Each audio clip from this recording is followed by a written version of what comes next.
Today I'm upgrading last year's scarf with some bling from Bluestreak crystals. These are Serinity's 3288 sew-on stones, and I'm using two sizes, the 3230 sew-on pair. This is light amethyst shimmer, and the smaller size is light amethyst.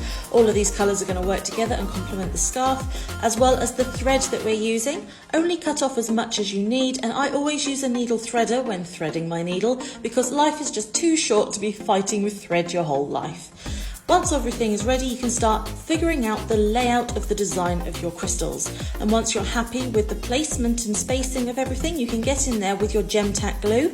This is the large quantity bottle that can be found on our website, and you're going to place down just enough glue to hold the crystals securely in place for while we get in there with our needle and thread, and do let it dry first.